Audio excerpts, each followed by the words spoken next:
So you have completed editing. Your timeline looks great. You have graphics, you have animations, you have sound effects, music, all the different video clips arranged in the order in which you want, and now you're ready to export them. So in Premiere Pro, we're going to go through that process. To begin, you want to make sure that your timeline, your sequence here, is selected. You can see as I click around from window to window, the blue band follows me. And I want to make sure that the blue band is active on my timeline, because if I were to have it on my source monitor, I would end up exporting the particular clip that's loaded in my source monitor and not what's in my timeline itself. So to do that, we go to File, Export Media, and if you prefer keyboard shortcuts like me, you can hit Control M. On a Mac, I believe it would be Command M. And when we click that, it brings up our Export Settings dialog menu. We have quite a few settings here, and we're going to talk about them here shortly. Yeah, you have a preview of what you're going to export here. You can scrub through it. But let's talk about these settings. First off, the format that you want to choose is going to be AVI. Okay. And under AVI, we have multiple presets. We have a few different here, but none of these presets have the specific settings that we need to export. So I'm going to choose custom. Next, we have output name, and we have this blue link here. This is where we can click. We will choose to name our file that we're going to export, and then we can also choose the location. I already have a folder set up on my desktop called Export Demo. That's where I'm going to put mine. I'm actually going to name this version 3 because I have a version 2 in there already. And I'm simply going to click Save. Now, this has not exported my video yet. It's not consolidated what I've edited together. It's only told Premiere where to save the file and what to name it when I do export it. Moving along, we have checkboxes for export video and export audio. Obviously, you want to have both boxes selected, and they are by default. Next, we have our summary. And our summary is broken down into two different items here. We have our source and we have our output.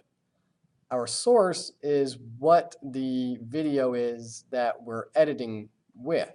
Our output is what we are going, the file that we're going to create, and it gives you a summary of the settings for each. Now, for our output, we are going to want a 1920 by 1080 aspect ratio resolution. We are probably going to have square pixels depending on the camera that you're using. That could vary, and I'll show you how to determine that in just a second.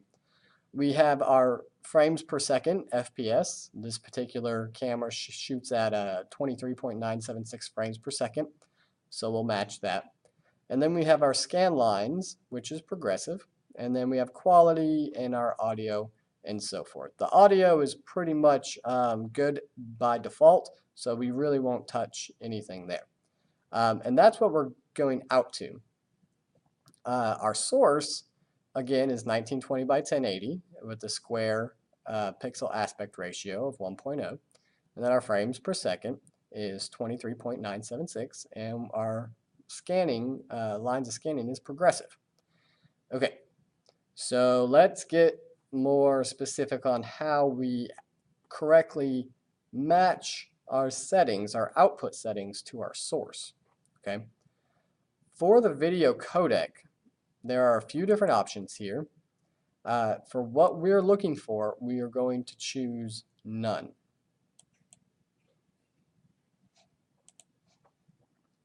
So now that we have none selected, we can move on to the basic video settings. Now you're probably going to want to put some different aspect ratio in here, your width over height, depending on what type of camera you're shooting with. We want 1920 for our width, so you can plug that in there. just like so, and hit enter. And then you can come down to the height and hit 1080 and enter as well. Now, depending on what your Premiere Pro looks like, it could, you can do all types of different options here, depending on whether or not the aspect ratios are supported and whatnot. So it could get tricky, but just be aware that you can manually come in here and plug in 1920 by 1080, and that is the correct resolution that we're looking for. Your frame rate is next, and again, we have multiple options here. If we click the drop-down menu, you want to select what matches your source. All right, so you may be shooting at 29.97 frames per second or a straight 30. You could be shooting at 59.4 or 60. Just depending on your camera, this could vary, and you determine what your video footage, your frame rate is of your video footage is by looking at the source. So again, one more time, my source is 23.976 frames per second. So again, that's what I will choose for frame rate. Our field order, we are going to choose progressive. And now you will choose progressive no matter what your source says. You're going to choose progressive for your output.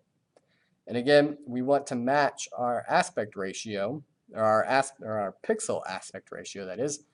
Mine is in the brackets here as 1.0, so it's a square pixel aspect ratio. You have all different kinds here, depending on the camera that you're shooting with, but square is probably a safe bet. But again, you can determine that right here. Okay.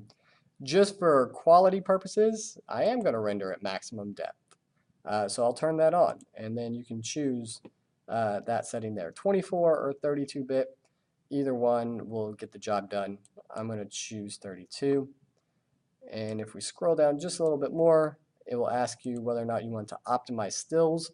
I do have some still graphics in this particular project. So yes, I'm going to click optimize stills. And then again, you have the option, you can check use maximum render quality. Well, of course, we want to create the highest quality version of our video that we possibly can.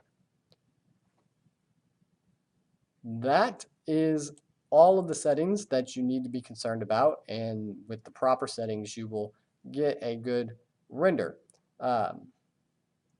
For demonstration purposes, I'm not going to render my entire project because that would take a while, and you'll see. My project is 2 minutes and 23 seconds. I'm really only going to export, let's just do 10 seconds or so. I'm just going to export 10 seconds, and I changed that by doing this, but of course you'll want to export your entire project. So once everything is set correctly here, again, 1920 by 1080, we're matching the frame rate from our source. We're choosing a progressive field order. We want to match the pixel aspect ratio of our source. That's right here in our brackets. And then you can choose to set these higher quality settings here as well if you would like. Once all that is said and done, we've gave it a name and we chose a location. I am simply going to come down here and click export. And when I click export, encoding begins and it starts writing that file to the folder of which I selected for it to go to. So you can see it takes some time. I'm only rendering out 10 seconds, and it's going to take roughly 2.5 minutes. Sometimes these estimated time remaining isn't as accurate as you'd like it to be. Sometimes it goes faster. Oh, there it goes. Sometimes it moves slower. So it all depends on your processing power of your computer.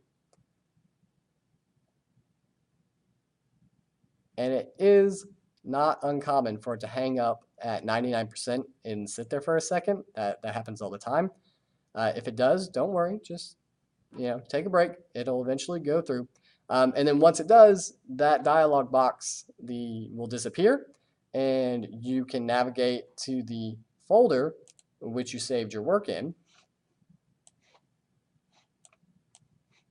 Here we go. Mine's on the desktop and it's export demo. And here it is, version 3. And now if I wanted to play that back, I could simply right click on it, open it, or go open with and choose what I want to play it in. And it should play back. There we go. So here's our clip, all 10 seconds of it, and it will play back just fine. Now, uncompressed like that, it is going to create a rather large file. So 10 seconds, you can see, is almost 2 gigs, not quite, but it's an uncompressed file type. So it's going to give you the best possible quality you can. All right. Hopefully that was helpful. If you have any questions, feel free to email us. You should have those emails. But anyways, I hope this was helpful and good luck.